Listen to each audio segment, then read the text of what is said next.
शुरू में जब आप इंटरव्यू के लिए जा रहे हैं, प्लीज आप सैलरी एक्सपेक्टेशंस के बारे में बात मत कीजिएगा। ऑब्वियसली कंपनी आपसे जानबूझ के सवाल पूछती है।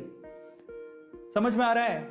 इस सवाल में एक बात समझ लीजिएगा, आपको मिनिमल नॉर्म्स में उतनी सैलरी तो मिलेगी ही जो मार्केट में उस पोजीशन के लिए डिमांडेबल है।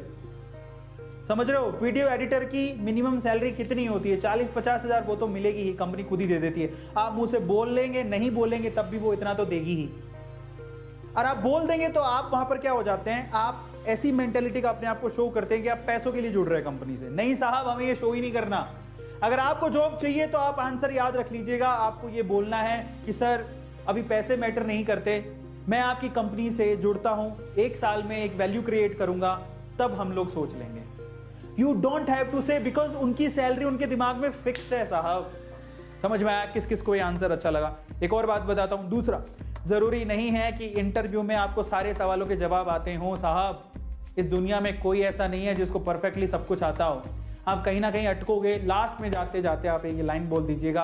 पहली लाइन तो मैंने आपको समझा दी कि सर सैलरी का भी फर्क नहीं पड़ता, 1 साल में आपके यहाँ काम करूंगा, वैल्यू क्रिएट करूंगा, उसके बाद हम लोग देख लेंगे। So this is the proper answer for the last question.